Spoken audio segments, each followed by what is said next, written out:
Don't skip ahead, you'll regret it.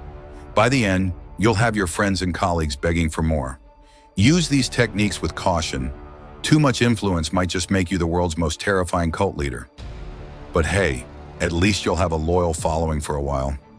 1. Anchoring.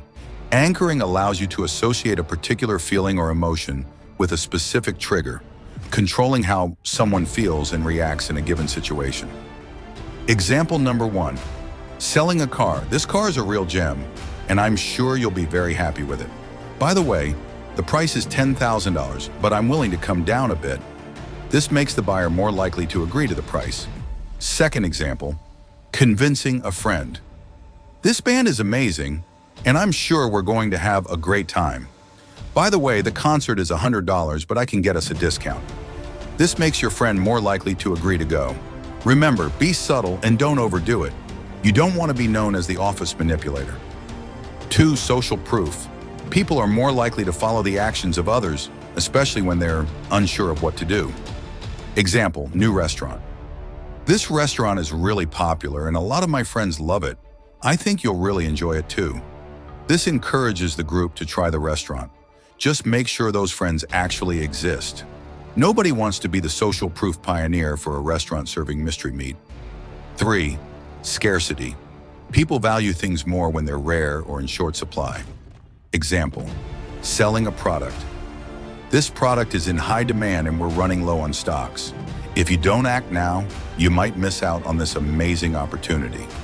This creates urgency, making people more likely to take action.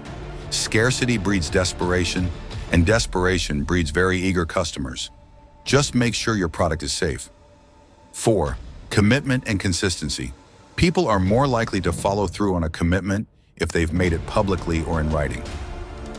Example, planning a trip. Get your friend to commit to a small part of the trip, like choosing the destination or dates. This increases the likelihood that they'll commit to the entire trip later on.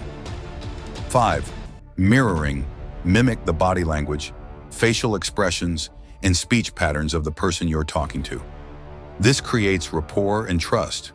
Example, persuading a colleague match their body language, facial expressions, and speech patterns. This makes them feel more comfortable and more likely to support your project. Don't overdo it unless you want to end up in a synchronized blinking contest. 6. Liking. People are more likely to be influenced by someone they like or respect.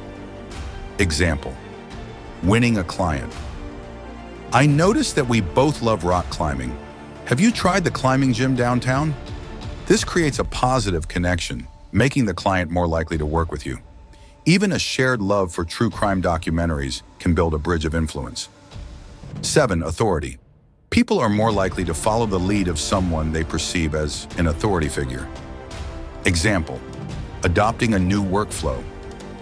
I've researched and tested many workflows, and this one has proven to be the most effective.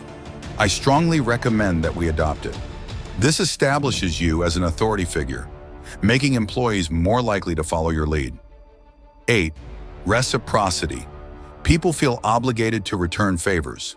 Example, helping a coworker offer to help them with one of their tasks first. This makes them feel obligated to return the favor and help you with your project. 9. The hidden agenda. People are more likely to comply with a request if they don't feel like they are being manipulated or controlled. Example, asking for a favor. I have a favor to ask you, but I don't want you to feel like you have to do it. This makes them feel like they are making their own decision, increasing the likelihood they'll comply. 10. Absence. Then appearance. Create intrigue and curiosity by manipulating someone's perception of your presence. Example, attracting a crush. Create a sense of absence by not being around as much. Drop subtle hints or send signals that you'll be around soon. Make a grand appearance, like sitting next to them or striking up a conversation. This generates excitement and intrigue. If you found these techniques insightful, make sure to give this video a thumbs up and share it with your friends. Don't forget to subscribe and hit the bell icon so you never miss out on more dark psychology secrets and influence tactics. If you have any questions or want to share your own experiences, drop a comment below. We'd love to hear from you. Remember, with great power comes great responsibility, Use these techniques wisely and ethically. See you in the next video. Remember, be owly.